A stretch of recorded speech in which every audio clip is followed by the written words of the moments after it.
But at the moment, with us, our old friend from the Bharatiya Janata Party, Lakshman Saoji Sahab. Jai Siya Ram sir.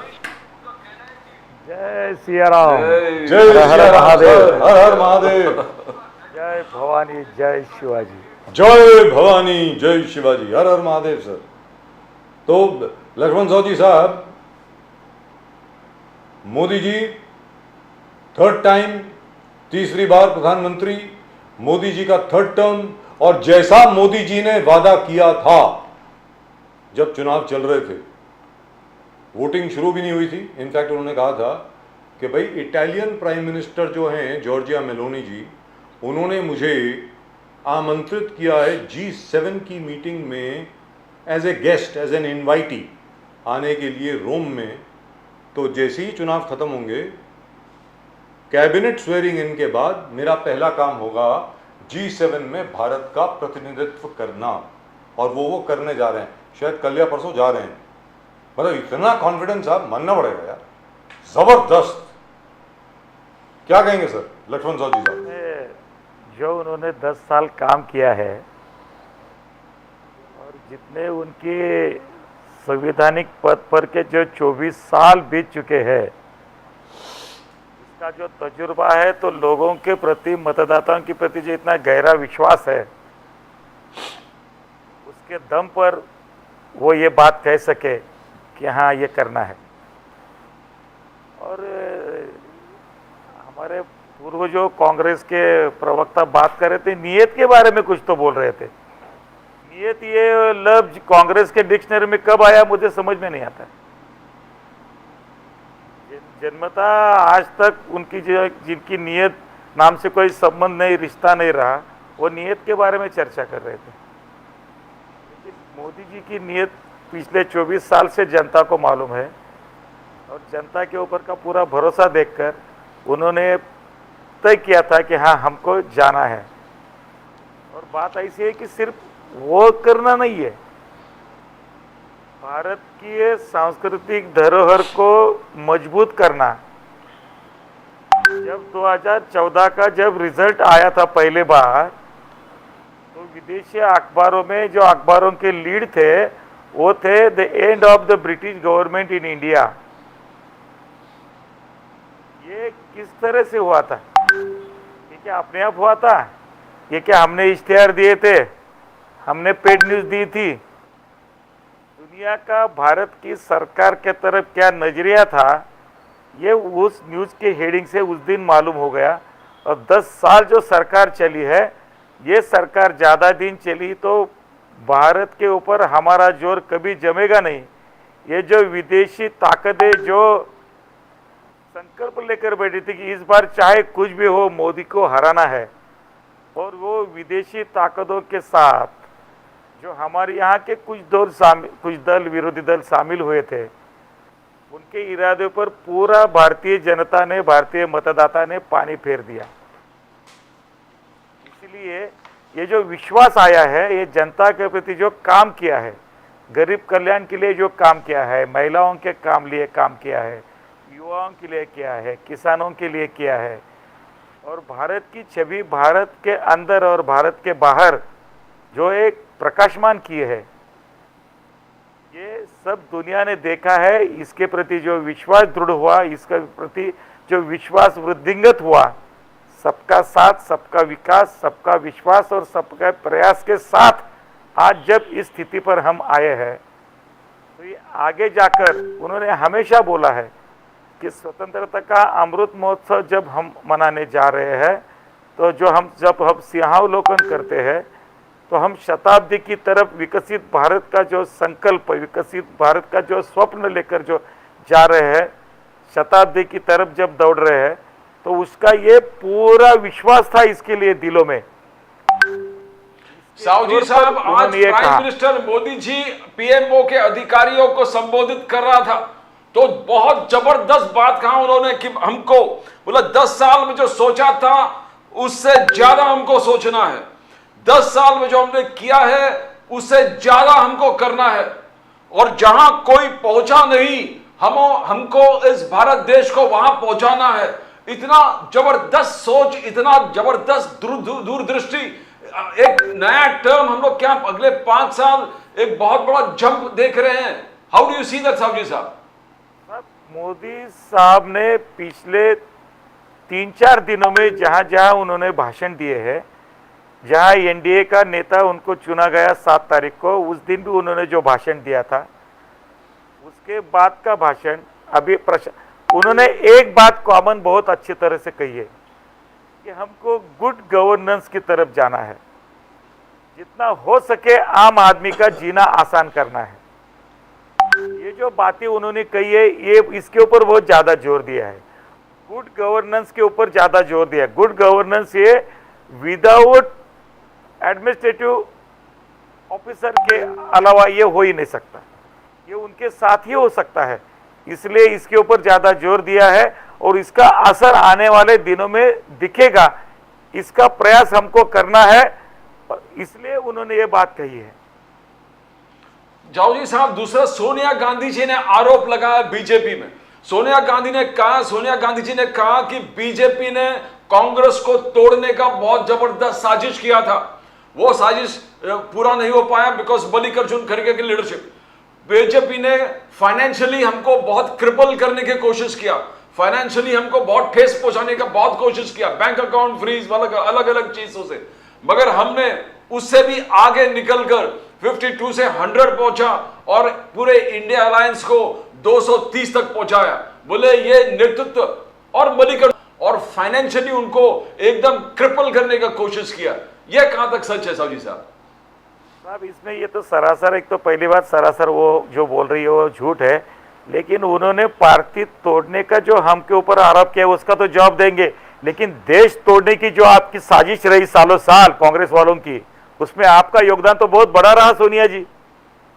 जो vote मिले हैं कांग्रेस को पूरे देश भर में, वो वोट अगर अच्छी तरह से देखेंगे तो मुस्लिम लोगों के मस्जिदों से फतवे नहीं निकलते तो कांग्रेस का डिपॉजिट एक जगह भी बचता नहीं था। तो देश तोड़ने की साजिश किसने की है? देश तोड़ने की साजिश को करारा जवाब दिया है भारतीय जनता ने, भारतीय मतदाता ने, कि कांग्रेस वालों तुम देश तोड़ने के पीछे पड़े हो, लेकिन हम देश टूटने नहीं देंगे। और आज फिर तीसरी बार जब मोदी जी शपथ ले रहे हैं तो उसका नतीजा यह है। ये पार्टी तोड़ने की बात क्या करते हैं? इनकी पार्टी का पूरा आधार ही भ्रष्टाचार है। नेशनल हेराल्ड का मैटर क्या है? ये क्या हमारा है? नेशनल हेराल्ड की तरफ से जो हेराफेरी की है, जिसके लिए जमानत पर सोनिया और राहुल दोनों भी बाहर है, और वो बात करते हैं कि पार्टी हमने तोड़ी है।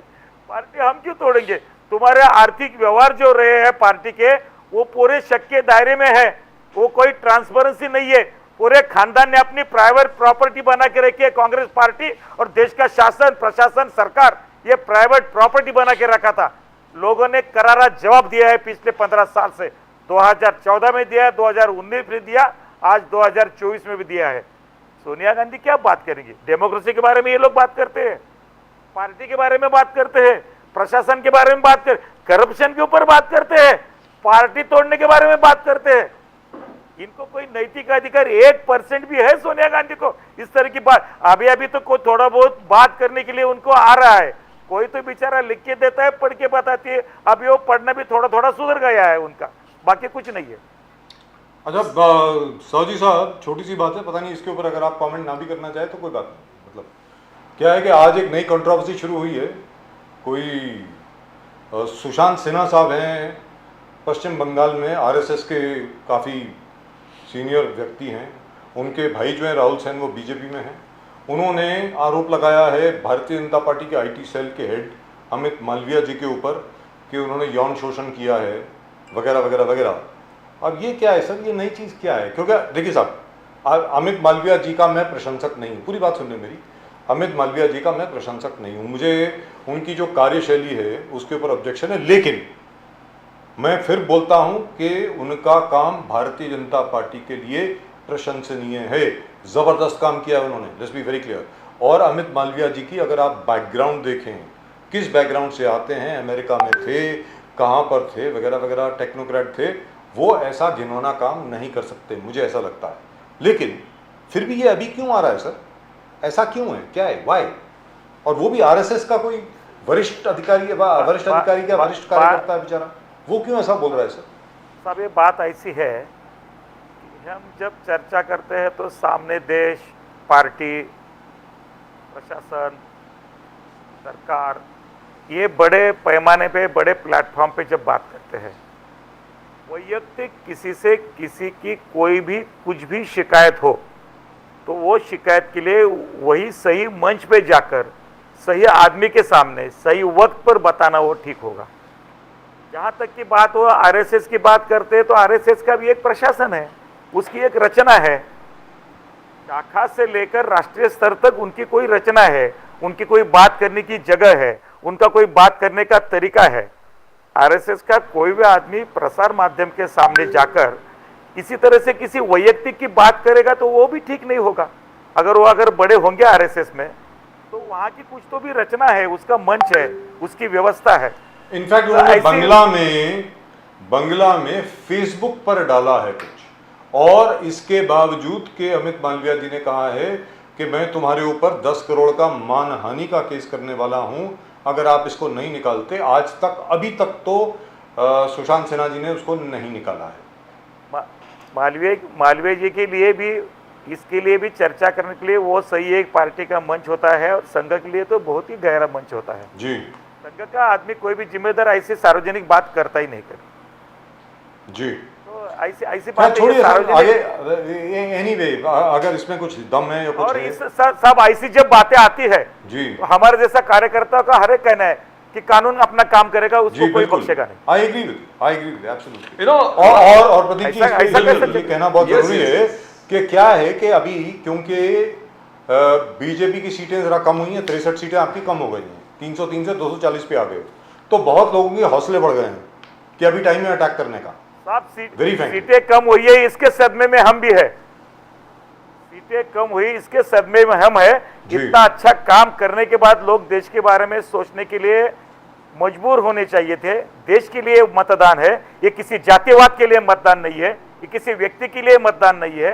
ये सोचकर मैंने पहले भी बहुत बार कहा है, अभी भी कहा है, हम डेमोक्रेटिक लिटरेसी, जो लोकशाही की साक्षरता है, इसके लिए हमको और बहुत आगे बहुत कदम चलना पड़ेगा। तो सौजी साहब ये बता दें, मतदान का प्रतिशत सही ढंग से होना और जी। मतदान सही ढंग से होना, ये दुरुस्त दोनों के बात लिए है। भी और हमको लोगों को अभी बहुत कड़ी मेहनत करनी पड़ेगी। अभी जब आप हमारे ऑफिस में आए थे, आपने एक और चीज कही थी, वो बहुत जबरदस्त थी कि लोगों को बतौर लोकतंत्र का हिस्सा होने के लिए अपनी जिम्मेवारी निभाना। लोकतंत्र में सिर्फ हक नहीं है, जिम्मेवारियां भी है ना भाई। आपकी जिम्मेवारी आपको वोट करना है ना, आप तो छुट्टी में चले गए, मतलब ये क्या है। खैर वो बात छोड़िए सर, आपसे एक और बात पूछनी थी कि 72 मंत्रियों ने शपथ ग्रहण किया 9 जून को, उसमें एक भी मुस्लिम नहीं है सर, एक भी मुसलमान नहीं है उसमें। ये क्या है, जरा बताएं सर प्लीज। मेरे ख्याल से एक भी मुस्लिम नहीं है, ऐसा नहीं होगा। नहीं है सर, एक भी मुस्लिम नहीं, नॉट वन मुस्लिम। पूरे 72 में सर, पूरी लिस्ट में एक भी मुस्लिम नहीं है। इसके पीछे क्या सोच हो सकती है सर? नहीं, अभी शायद विस्तार भी उसका सोच हो सकती है, लेकिन मुस्लिम बोल के कोई मंत्री नहीं बनाया, ऐसा नहीं हुआ है। हम क्या धर्म के आधार पर सरकार चलाते नहीं है, लेकिन जिस तरह से वोटिंग हुआ है देश भर में पूरे, जी, वो तो मुस्लिम शक के दायरे में है। सर शक के दायरे में क्या, वहां तो पूरी हिदायत आई है। ना, वो तो हर मस्जिद से, हर दरगाह से, यानी वो कि तो ये वो तो फतवा जारी किया गया है, इधर वोट करना है। सोशल मीडिया पे जो बातें चल रही है 2047 को भारत मुस्लिम राष्ट्र बनाना, ये अगर कोई ख्वाब में कोई पागल कुछ होंगे उनके लिए सब वो बेवकूफी की बात है, वो ऐसा कुछ नहीं। यू नो, राहुल गांधी जी का, भले नरेंद्र मोदी साहब ने कहा कि 2024 का जनादेश सिर्फ और सिर्फ एनडीए और देश को मोदी जी पे भरोसा है, एनडीए पे भरोसा है, ये, मगर राहुल गांधी जी का कहना है कि लोगों ने मोदी जी के खिलाफ वोट दिए। 60% लोगों ने इस देश के मोदी जी के खिलाफ। आपका राजेश खन्ना जैसा स्माइल है, एकदम राजेश खन्ना के याद दिला देते हैं, स्माइल करते हैं। तो उनका कहना कि 60% लोगों ने मोदी जी के खिलाफ वोट दिया है, और आपके 63 बड़े बड़े टॉप के नेता हार गए। 63 लोग हार गए, जिसमें स्मृति ईरानी, अर्जुन मुंडा, आर.के. सिंह, अजय मिश्रा, राजीव चंद्रशेखर, बोले बड़े बड़े दिग्गज लोग हार चुके, जो मंत्री थे, कैबिनेट मिनिस्टर्स हार चुके, महाराष्ट्र में भी हार चुके। तो राहुल गांधी जी का मानना है कि जनादेश आपके खिलाफ है। आप इसका कैसे बोले 60% लोगों ने आपके खिलाफ वोट दिया है, मोदी जी के खिलाफ? नहीं साहब, मैं हंस इसलिए रहा था, जो घटना घटी है सही है, लेकिन इसके लिए राहुल गांधी बात कर रहा है इसलिए मैं हंस रहा था। जिसको न देश की पड़ी है, न समाज की पड़ी है, न पार्टी की पड़ी है, सिर्फ जिसकी खुद को पड़ी है, वो हमारे बारे में कब से सोचने लगा। हम देख लेंगे, हम संगठन के दायरे में जितना कुछ कमियां रह गई है, जो लीकेज रह गए, जो कम्युनिकेशन गैप रह गई है, वो हमको सुधारना पड़ेगा, वो तो करेंगे। हम लगातार पार्टी का काम चलते आता है, 365 दिन पार्टी चलती है। हमारे पार्टी के लोग छुट्टियां मनाने बाहर देश में जाते नहीं है, सब देश को छोड़ के, काम छोड़ के। किसी के साथ तो जिम्मेदारी दी जाती है, फिर एक दूसरा आदमी 2-4 दिन के लिए जाता है। ये जाते तो भी मालूम नहीं पड़ता, आते तो भी मालूम नहीं पड़ता, जाने के तो वहाँ क्या करते, ये भी ट्रांसपेरेंसी नहीं है। और वो बोलते हैं कि हमारा क्या होगा, हम देख लेंगे हमारा पार्टी का क्या होगा। राहुल गांधी को बोलने की, देखने की कोई जरूरत नहीं है। राहुल गांधी निराधार वक्तव्य है, और सोनिया का और राहुल का दोनों का। तो ये बताएं लक्ष्मण सावजी साहब कि महाराष्ट्र की जो स्थिति है वो बड़ी डेलिकेट है, बैलेंस अब एक बात मैं बोलूंगा, और एक बात बोलिए प्लीज। राहुल जी को सिर्फ इतना एक संदेश देना चाहिए, जितने आए हैं उतने संभालो 5 साल, नहीं तो आधे कब कहाँ जाएंगे पता नहीं चलेगा आपको। आपका प्लानिंग चालू है। ये हमारा प्लानिंग ऑपरेशन चालू हो गया। उनको संभालने को आना चाहिए। हमारा क्या है, मतलब ऑपरेशन कमल चालू हो गया। वेरी गुड, नायडू जी के और नीतीश जी के फिक्र नहीं है कुछ। तो सर ये बता दीजिए, अभी जो महाराष्ट्र में जो स्थिति है वो जरा डेलिकेटली बैलेंस्ड है बिल्कुल। अभी तो बीजेपी की जो परफॉर्मेंस रही है बहुत बुरी रही है। सिंगल डिजिट में आ गए, सिर्फ 9 सीटें जीती, 23 सीटों से 9 सीटों पर आ गए। ज़्यादा सीटों पर चुनाव लड़ा गया, 34 सीटों पर चुनाव लड़ा गया और सिर्फ 9 सीटें आईं। अब इसके बारे में मुझे ऐसा लगता है कि वॉर फुटिंग के ऊपर, युद्ध स्तर पे काम करना पड़ेगा सर। अब आप बताएं प्लीज।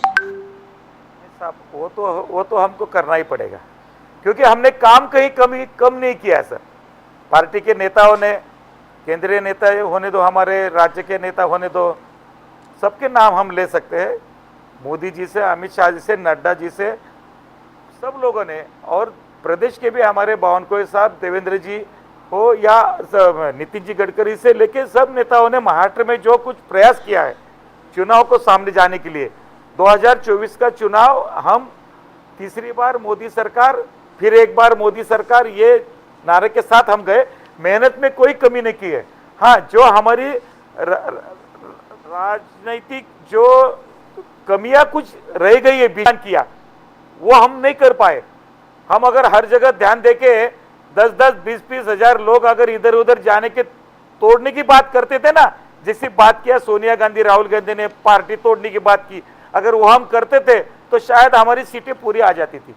लेकिन हमने ज्यादा भरोसा किया, हम ज्यादा विश्वास में रह गए हैं, और यंत्रणा में जितना जागरूकता होनी चाहिए थे, अभी नतीजों के बाद तो ये हमको मानना पड़ेगा कि जो कमियां रह गई है वो हमको सुधारनी पड़ेगी। लेकिन हमारा जो ध्येय है, राष्ट्र के प्रति जो ध्येय था, चुनाव के प्रति जो ध्येय था, लोगों के प्रति जो समर्पण था, इसमें हमारे पार्टी के कोई नेता ने, कोई कार्यकर्ता ने कहीं कमी नहीं दी। हमारे जो साथ में जो दलों को हमने साथ में लिया था, उनके दलों के लिए भी और उन दलों ने हमारे लिए भी बहुत सारे कष्ट किए, प्रयास किए, लेकिन नतीजा ये आया है। तो जो लीकेज रह गए हैं, जो कमियां रह गई है, वो हमको बहुत कम समय में करना पड़ेगा, क्योंकि अभी हमारा विधानसभा का चुनाव आने वाला है। और विधानसभा का चुनाव मैं दावे के साथ कहता हूं, सब हम तीनों दल मिलकर जब लड़ेंगे महाराष्ट्र में, हम 200 के पार जाएंगे। सावजी साहब, आपके जो दिग्गज नेता महाराष्ट्र में हारे हैं, पंकजा मुंडे, सुधीर मुनगंटीवार, राव साहेब दानवे, भारती पवार, नवनीत राणा, कपिल पाटिल, ये सब दिग्गज नेता है। सावजी साहब, ये सब दिग्गज नेता है। पंकजा मुंडे एक ओबीसी का बहुत बड़ा नेता है, वो भी हार गए। तो ये आपको बहुत सीरियसली सोचना पड़ेगा। ऐसे लग रहा है कि अगर शरद पवार जी, उद्धव ठाकरे जी और द कांग्रेस तीनों मिलकर लड़ेगा, जो पुणे में फर्स्ट लोकसभा इलेक्शन में देखा था, तो आपका वो समीकरण बैठता नहीं है साहू जी साहब। आपने शरद पवार को तोड़ दिया, उद्धव ठाकरे जी को भी तोड़ा, इसलिए आपको एटलीस्ट 17 सीट तो आ गए। बोलिए साहू जी साहब। नहीं, बात ऐसी है साहब, अभी देखो पराभव की समीक्षा में हम कुछ भी कहेंगे, कुछ भी कह सकते हैं, उसके लिए 100 कारण मिलेंगे, लेकिन वो कारण हमको दोहराने से कोई ज्यादा दिलचस्पी नहीं है। हम जो कमियां रह गई है वो कमियां दूर करके विश्वास जताकर हमको विधानसभा को चुनाव को सामने जाना है, और वो समय अभी बहुत कम है। वो जितना समय मिलेगा वो समय में जो कमियां हमारी रह गई थी वो कमियां पूरा करने के लिए हम सब कार्यरत रहेंगे, उसके लिए ज्यादा काम करेंगे। तो सौजी साहब, अमित शाह जी गृह मंत्री रहेंगे, ऑफिशियल अनाउंसमेंट आ गई सर।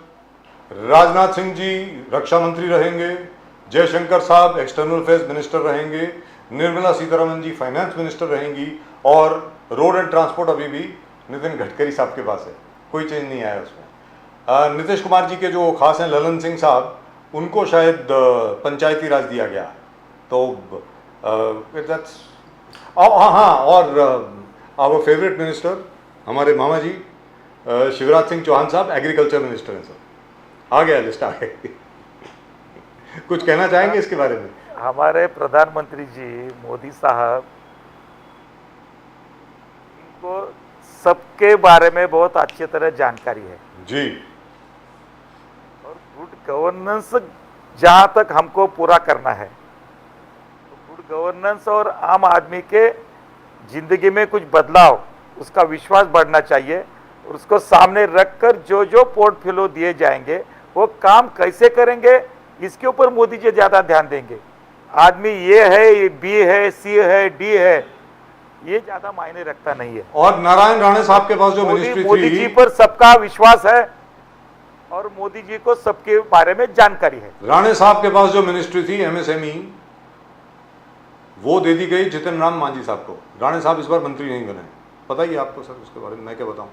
और राम मोहन नायडू साहब टीडीपी के, उनको सिविल एविएशन मिनिस्ट्री दी गई है, और टेलीकॉम दी गई है ज्योतिरादित्य सिंधिया साहब को। जो रह गए उनके बारे में और कोई विचार होगा उनके दिमाग में, दिलों में? जी, मोदी जी के एजेंडे पर इनके लिए और भी कोई जिम्मेदारी हो सकती है। जी, दुरुस्त बात, दुरुस्त बात। और जहां तक के जेडीएस का सवाल है, उसको हेवी इंडस्ट्री दी गई। So what is the Shiv Sena got? I don't know what they got. और आप जितने भी सब आपने बात की है ना जी, सब जो बातें जहां से होंगी वो सही होंगी, और अध्यक्ष कौन बनेगा साहब? उसके ऊपर हम कोई भी टिप्पणी करना, सबके आगे हरदीप पुरी एंड पीयूष गोयल, उसके ऊपर कोई भी टिप्पणी करना ये गुड गवर्नेंस के साथ नहीं होगा। अध्यक्ष आपका कौन बनेगा साहू साहब? कौन अध्यक्ष बनेगा? अभी कौन बनेगा ये नाम हम यहाँ बोलना उचित नहीं होगा। मेरे पास एक नाम है। देखो साहब, हमारा संगठन कोई एक आदमी चलाता नहीं है सर, मेरे पास एक नाम है। हमारी कोर टीम होती है, बार बार चर्चा होती है, समय देने वाले, सबकी जानकारी रखने वाले, उतना आगे आने की जो चैलेंजेस है उसको स्वीकारने के लिए वो चुनौतियां है, उसके लिए भी संगठन के सामने भी बहुत सारी चुनौती है। दूसरे जो राजनीतिक दल जिस तरीके से चलते हैं वैसा हमने चलना चाहिए। ऐसे कुछ लोग हमारे में आते हैं तो हमको उसको संभालने में बहुत नाक में दम आता है। तो ये भी सब सोचकर समझकर चलने वाले जो होंगे वो हमारे अध्यक्ष बनेंगे। जबरदस्त सर, जबरदस्त। मेरे पास एक नाम है अध्यक्ष का, भारतीय जनता पार्टी का अध्यक्ष, उसका नाम है लक्ष्मण सौजी। नहीं, हमारे तो पार्टी हमको जो भी दायित्व देगी वो तो हम संभालने वाली है, नहीं करेंगे तो हम कार्यकर्ता रहने वाले, उसमें क्या है, वो तो है। दुरुस्त बात है। But anyway, Hardeep Singh Puri retains the petroleum portfolio, और हमारे पीयूष गोयल साहब बड़े अच्छे मित्र हैं हमारे, उनके पिताजी भी बड़े अच्छे मित्र थे, वो वही कॉमर्स मिनिस्ट्री उनके पास है। So, as Mr. Modi has said so many times, he believes in continuity. कि वैसे ही किसी को चेंज करने में कोई फायदा नहीं है साहब, जो अच्छा काम कर रहा है उसको काम करने दो। मतलब खुद बोला है उन्होंने, तो मेरे सामने बोला है कि चलते हुए घोड़े को चाबुक नहीं मारते, जो घोड़ा अच्छी तरह दौड़ रहा है उसको चाबुक मारने की जरूरत नहीं है, फर्स्ट क्लास है। So I think it's very good. So he is going with a very happy and very satisfied heart to Rome, and he should be back, I think, by the 17th. So 17th and 18th, I think, will be the day when the So he's kept all his commitment. ये सब बातों के